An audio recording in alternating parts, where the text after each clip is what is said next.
Halo teman-teman, video kali ini saya buat untuk para teman-teman yang pengalaman klaimnya tuh masih minim atau belum pernah sama sekali, agar ketika nanti ketemu calon nasabah itu punya bahan omongan. Itu satu. Kedua, untuk para teman-teman yang kebanyakan berpikirnya bahwa orang yang kaya itu tidak butuh asuransi. Jadi ketika kita mau approach orang, tiba-tiba mikir, wah orang itu kaya, kelihatannya nggak butuh asuransi. Nah, video ini cocok buat teman-teman. Lalu ketiga, untuk para agent yang kebanyakan itu minder. Oh saya orangnya nggak pinter ngomong. Saya orangnya temennya sedikit dan lain-lain. Nah yang saya temukan untuk sukses di bisnis asuransi itu hanya butuh satu skill teman-teman. Satu skill yaitu mindset yang empati.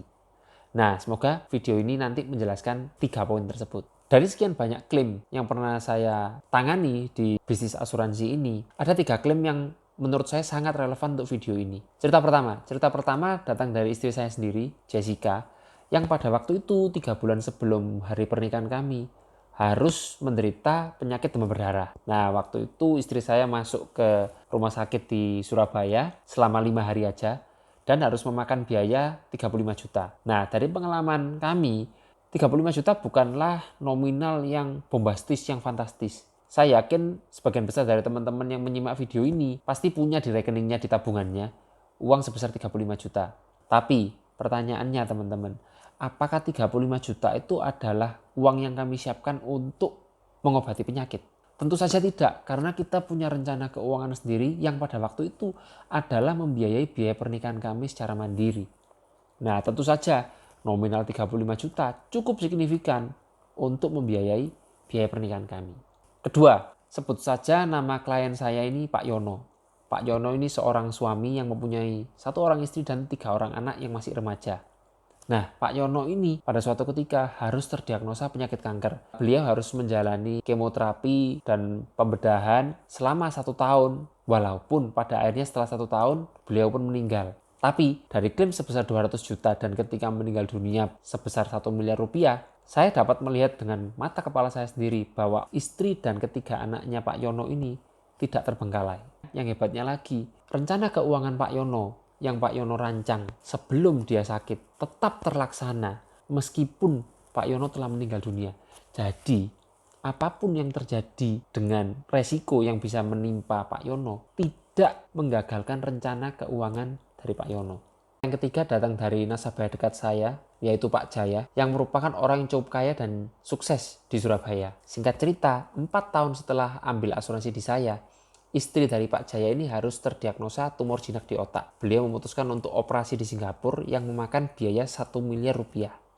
Namun karena pandemi virus corona, akhirnya beliau memutuskan untuk tidak pergi ke Singapura dan melakukan operasinya di Indonesia, di Jakarta.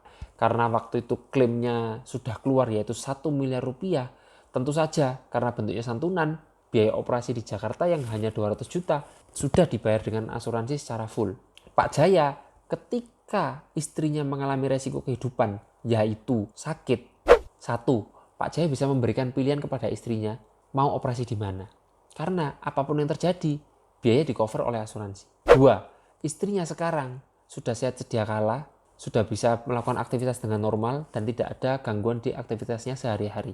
Ketiga, rencana keuangan dari Pak Jaya ini terlaksana bahkan lebih cepat karena bisa ekspansi bisnis tanpa mengganggu keuangannya. Nah, dari ketiga cerita tersebut teman-teman, apa sih yang kita bisa tarik? Satu teman-teman yang harus teman-teman tahu. Setiap orang punya rencana keuangannya masing-masing yang akan dia wujudkan dengan cara apapun.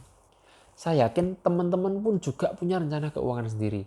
Misalkan teman-teman mau beli mobil, misalkan teman-teman mau beli rumah. Saya sendiri pun, orang tua saya sendiri juga punya rencana keuangan masing-masing.